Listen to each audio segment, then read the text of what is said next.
अब आप ज्ञान योग के बारे में श्लोक नंबर 31 में देखें। स्वधर्मपि चावीक्ष्य न विकम्पितुमर्हसि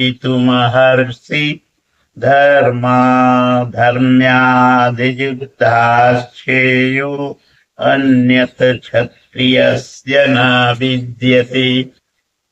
हे अर्जुन, स्वधर्म देख कर भी तू भय करने योग्य नहीं, क्योंकि धर्म संयुक्त युद्ध से बढ़कर अन्य कोई परम कल्याणकारी मार्ग क्षत्रिय के लिए नहीं।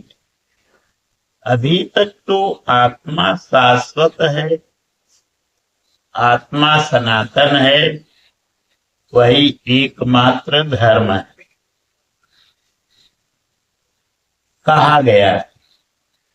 अब यह स्वधर्म कैसा? धर्म तो एकमात्र आत्मा ही है, वह तो अचल स्थिर है, तो धर्माचरण क्या?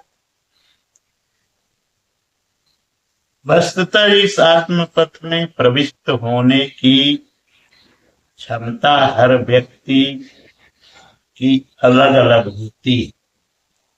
स्वभाव से उत्पन्न इस क्षमता को स्वधर्म कहा गया है। किसी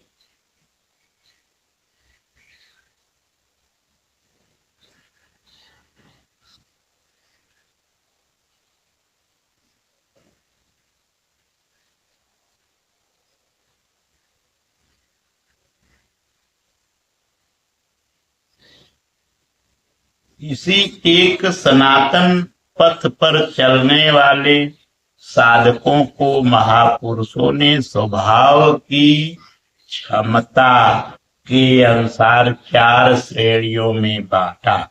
शूद्र, वैश्य, क्षत्रिय और ब्राह्मण। साधना की प्रारंभिक अवस्था में प्रत्येक साधक शूद्र अर्थात अल्पज्ञ होता है। घंटों भजन में बैठने पर वह 10 मिनट भी अपने पक्ष में नहीं पाता। वह प्रकृति के मायाजाल में प्रकृति के मायाजाल को काट नहीं पाता। इस अवस्था में महापुरुष की सेवा से उसके स्वभाव में सद्गुण आते हैं।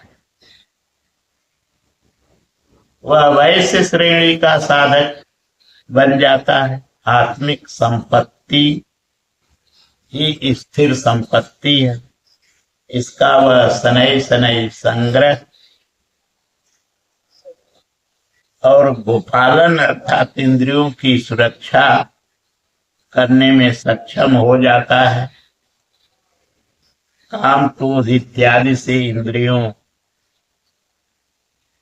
की हिंसा होती है तथा विवेक, वैराग्य से इनकी सुरक्षा होती है, किंतु प्रकृति को निर्बीज करने की क्षमता उसमें नहीं।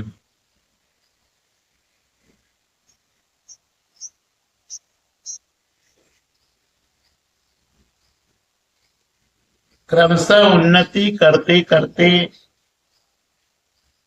साधक के अंतःकरण में तीनों गुणों को काटने की क्षमता अर्थात क्षत्रियत्व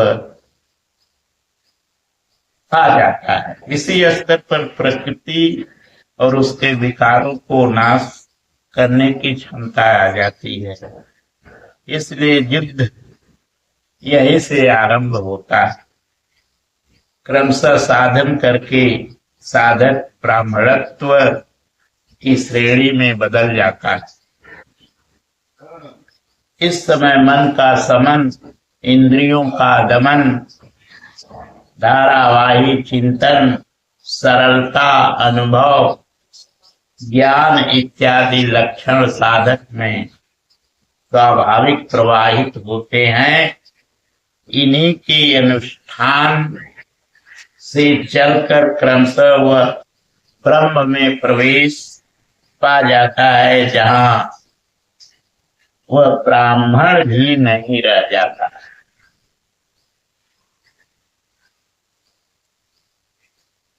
विदेह राजा जनक की सभा में महर्षि याज्ञवल्क्य ने चाक्रायण, उशस्ती, कहोल, आरुणि, उद्दालक और गार्गी के प्रश्नों का समाधान करते हुए बताया कि आत्म साक्षात्कार का पूर्णतया संपादन करने वाला ही ब्राह्मण होता है। यह आत्मा ही लोक परलोक और समस्त प्राणियों को भीतर से नियमित करता है। ओम श्री सद्गुरुदेव भगवान की जय। अब आगे देखिए।